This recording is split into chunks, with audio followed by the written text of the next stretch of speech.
not too long ago, I wrote a Substack post. By the way, I'm on Substack now and you can follow me there. And I like to post monthly newsletters, or at least I'm aiming to post monthly newsletters. So if you want to hear more from me, you know where to find me. But in my Substack post, I actually wrote an article about things I have learned while querying. I don't feel comfortable sharing pure writing advice or pure publishing advice. I still feel like I'm three monkeys in a trench coat. When it comes to writing, I still am very much aware that English is not my first language. And for instance, when I'm speaking English versus when I'm writing in English, those are completely different experiences. But I do have a lot of issues with giving sort of universal advice when it comes to writing a story, even if it's in my genre. But I have learned a few things while I was querying. Those are things I wish I knew when I was doing it. So the advice I'm giving here is not universal advice in the sense that it does not necessarily apply to you, but it would have applied to me, to my personal circumstances, and those are things I wish I knew. So now that this disclaimer is out of the way, let's get started. So the first thing is, I wish I knew more about the business side of publishing before I started querying. Now, I learned actually most of this while I was querying and before signing with my agent. But to be very honest, I also learned so much in that stage because I had wonderful friends who were being published and were going through the same thing and had more knowledge than I did and taught me a lot of the things that I now know. If I didn't meet those friends, I believe that I would have signed with my agent without knowing a lot of things about publishing and how the business works. And I do believe that those are very important things for you to know. They are important things for you to know, not because you are going to actively delve into the business side of things, because that's why you are pursuing traditional publishing, and that will probably mean having an agent who will take care of the business side of things for you, but it will make communication a lot easier. It's way easier for you to know what the expectations are. It's easier for you to know how to manage a conversation about submission, about contracts, about, publishing houses when you already have some knowledge on the subject. There are so many different resources out there for you to get started, and I can actually point some out, and I actually think I did in my Substack. That's where I'm looking at right now. I'm looking at my phone. But Reddit, Pub Tips, is like a fantastic community that has a lot of traditionally published authors, as well as people who are agented and people who are querying, and they know a lot. And so much of what I've learned was through Reddit. So I highly recommend that you check out the community. But in general, just managing your expectations is so important. I recently read this post from an author who was planning on starting their curing journey. And they asked if when they sent their query letter to the agent, along with the first 50 pages of the manuscript, if they should also send cover art. They already envisioned a specific cover, and they had the cover finalized, they had the cover, the finished product on their end, and they wanted to send the cover to the agent so the agent could send the manuscript with the cover to the publisher. And that's not how traditional publishing works. So that's what I mean by learning a little bit more about how the business works before you get started, because that will also help you manage your expectations. And you might also realize that maybe you actually do not want to get traditionally published and you want to self-publish, and that's perfectly okay. One thing isn't better than the other. They have their pros and cons, and you just have to find out what's the best format for you. Okay, so second tip is getting your query on Pub Tips. As I've mentioned, Pub Tips is that online community that has a lot of traditionally published authors, querying authors, agented authors. And one of the things they do, and they're so good at it, is critiquing your query letters. So the letter you're going to send your agents with your partial manuscript to be requested for a full, and eventually an offer of representation. Now, the thing with query letters is that agents get hundreds of queries on their inboxes, so the query letter is going to be your ticket for the agents to understand whether they want to read your full manuscript or not. And because there are so many queries nowadays, it's really important to ensure that yours is as close to perfection as possible. Nothing can be perfect, I know that, but not only does a query letter require a few standards that you should respect, but sometimes we are so deep into the editing stage and the revisions and the writing that we can't really see the forest for the trees, and that's where PubTips comes in. Now, here's a disclaimer about paid query letters, critiques in this case. So the thing with paid query critiques is that unless you find someone that has a really good reputation in the industry, and there are people who do this, there are people who work as freelance editors and also work in the traditional publishing industry, there are really good agents who also do this.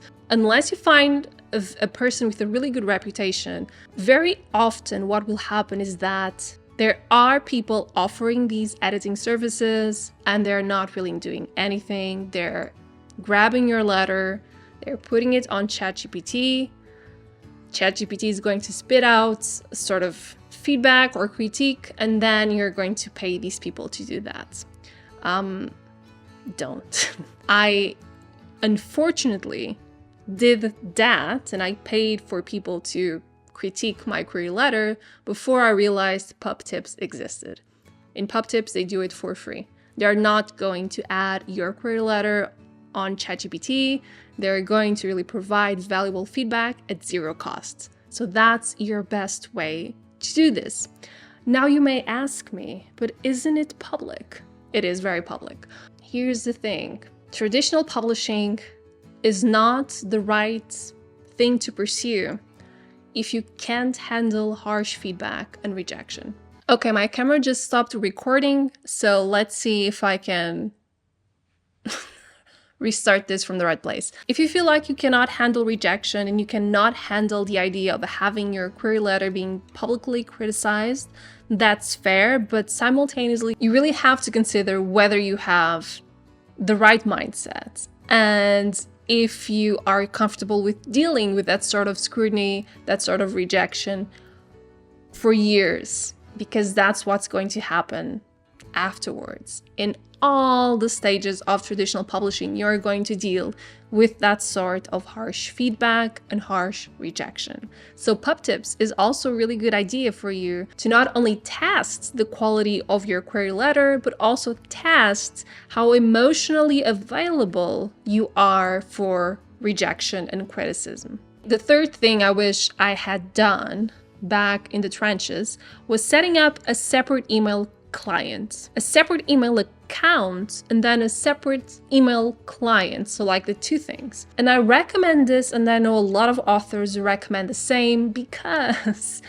when you're querying, you are probably querying a lot of agents, and all of these agents live in different time zones. At least I queried agents in the US and agents in the UK. What happens is that when I was sleeping, like at 3 a.m., I would get emails with rejections, with full requests, with like acknowledgement of receipt, all of these things. So I remember that I woke up full of adrenaline because I wanted to check my email. Now this happened because the email I was using was also my personal email. So I don't like to turn off my personal email because, I don't know, anxiety, I guess. But once I got my offer of rep and I signed with my agent, I set up a separate inbox for anything publishing related.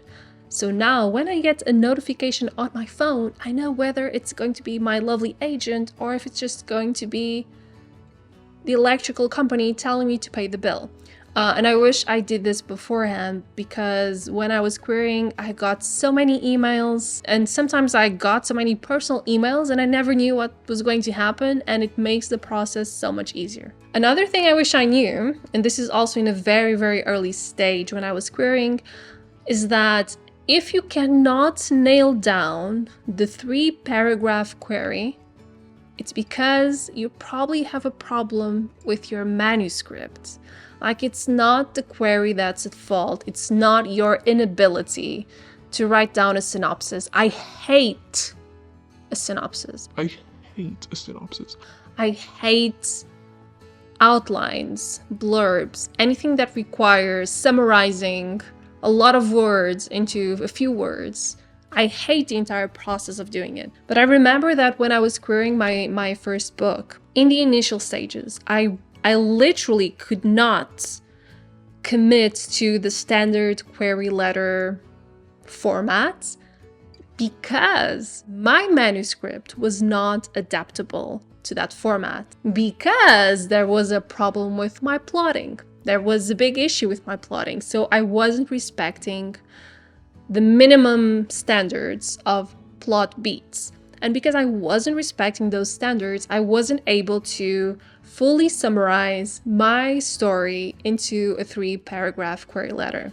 So if you're struggling a lot with writing the query letter, but more in terms of content and not specifically the wording, because the wording, you need to tweak the wording a lot. But when you feel like you cannot find a way to put into a very simple structure what happens in your book, it's because there's something wrong with the plot. In my case, there were a lot of overlapping events that couldn't connect seamlessly to a unique thread. So this is a major issue with plotting, and I had that going on.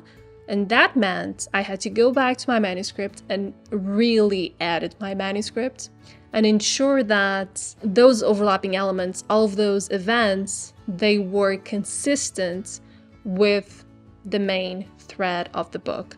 Once I fixed that, it was so easy to summarize everything into a 3-paragraph query letter. So once again, if you feel like you're really struggling with nailing down the 3-paragraph structure, look back at your manuscript and really wonder if there's actually something wrong with the manuscript itself. Another thing I really recommend you to do is to pay really close attention to the differences between agent guidelines in Query Tracker, which is the platform that most people use to query agents, and the agent-specific guidelines in the agency's website. Often, these two will not match. And from what I've seen and my experience, usually whatever's on the website is the correct version. I'm not saying this is universal. There are agents who are way more active on Query Tracker than they are, in this case, Query Manager, than they are on their website. But most often it's the other way around.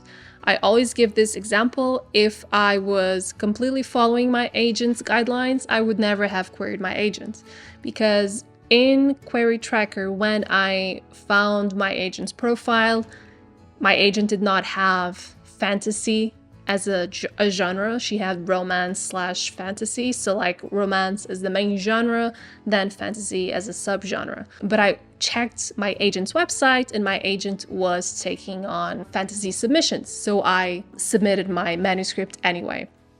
But really pay close attention to whether there are differences between the guidelines in Query Tracker and in the agent's website. Also, let it be known that in my particular case, the agents that had manuscript wish lists that seemed like the perfect fit for my story never actually requested my story. And agents who represented fantasy but in broader strokes, like they did not state any tropes or any specific preferences when it came to story, those were mostly the agents who requested me. I had 22 full requests, so I did have a few requests to base this off my experience. I see a lot of people self-rejecting, saying, oh, this agent specifies they want fantasy, but they're not saying they want romantic fantasy, so I'm not going to submit my romantasy to them. Maybe you should, unless you are going against their guidelines and are agents that say specifically, I do not want this, so please respect the agent's opinion and the agent's preferences. Sometimes they're there for a reason and you should respect that. But if it's just because the wish list in itself is not as geared, not as tailored to your manuscript as you would prefer, then I think you should shoot your shots and avoid self-rejecting. Okay, tip number 6, having a to-do list for the waiting game. Publishing means waiting, always, constantly, a lot. Most of the time you are waiting for something, and you are going to go slightly insane if all you do is stare at your inbox while you are waiting. I am guilty of doing that, and that's why right before I filmed this video, I actually filmed the video about how I want to stop looking at my screen so much. But it is an issue, and having a to-do list where you can just like slap it on a post-it right by your screen and just redirect your attention and your focus whenever you are into the like inbox refreshing loop, that's really important. So in my list, I have 3 things and my camera is overheating again. Tip number 1, giving back to the writing community. This is something I love to do by just engaging with other people, commenting on other people's pitches, scrolling through pub tips and offering query critiques, doing some beta reading, helping someone brainstorm for a story. Anything that makes me feel like I'm helping them and I'm giving back because I've learned so much for free online, that makes me feel very good about myself. And I'm also preventing myself from just like refreshing my inbox nonstop. Secondly, building your social media presence. This one is pretty controversial. You do not need social media presence to be a writer, especially if you write fiction, which is my case. You are not forced to have social media presence, but I usually say that it never hurts in any industry whatsoever to have social media presence. I feel very comfortable with pitching my work and talking about my work and talking about writing on social media because I have been in social media for 10 years. I know a lot of people are not as comfortable as I am, and that's pretty okay. But sometimes even like doing like a faceless post or just talking about whatever, like your experience in the query trenches or the books that you enjoy reading. If you can at least build a platform and ensure there's a place for people to find you, I think that's pretty positive. Even if this is not a priority for you and writing is, and that's pretty much okay. But if you do have the time and if you want to do something for yourself and try to start getting some readership, maybe building that social media platform might be a good idea. Okay, so this one is the final tip, and it's also the most important tip, and also the most difficult one. And that is when you are waiting in the query trenches and in the sub trenches as well, when you get there, and you will get there because I believe in you, you should ensure that you start writing the next thing. So this is a very common advice for authors. When you're waiting for something, you write the next thing. But more than writing the next thing, I urge you to write in a way that you love the next project so much, you actually hope the current one dies. I know this is easier said than done. I actually accomplished this myself this year. It worked really well for me. Once again, I cannot say a thing. This is so annoying. More about that later. But there was a point where I was so focused on my second project. I dedicated so much effort, so much time, so much passion, so much everything, so much spite as well, so much spite. But I dedicated so much into it. I poured myself into that project that I clearly remember there was this stage around midpoint when I drafted until the midpoint where I thought, if that first book dies, this is actually going to be good for me because this is a stronger book. Like, this is a stronger book. And that gave me such a big sense of peace. And it really allowed me to mourn my first project and to feel at peace and actually excited about my second one. Writing, just like learning, really comes down to consistency and small wins, even if you only have a few minutes in your busy day. That's exactly why I love using Brilliant, who are kindly sponsoring today's video. Brilliant helps you become a better thinker and problem solver with thousands of visual, interactive lessons across math, science, programming, and data analysis. What makes it special is that you're not just watching videos, you're actually solving problems and playing with concepts, which research shows is way more effective than passive learning. For instance, Brilliant's data courses are a perfect way to start or continue learning data analysis, covering everything from basics like data visualizations to advanced topics like algorithms and regression models. Using real-world data from Airbnb, Spotify, Starbucks, and much more, you'll learn to see trends, parse and visualize massive data sets, and make better informed decisions. For me, it is the perfect balance. I can jump into a quick lesson when I have a spare 10 minutes, but it also builds into a powerful daily habit that keeps me making real progress over time. And the best part is that it never feels like a chore. The lessons are super interactive and very fun. You'll catch yourself spending time on them the way you'd scroll through social media, only now you're building real skills that actually stick. So if you want to start building problem-solving skills and learn in a way that actually lasts, head to brilliant.org/Mariana or scan the QR code on screen or click the link in the description box to get 20% off an annual premium subscription, which gives you unlimited daily access to everything on Brilliant.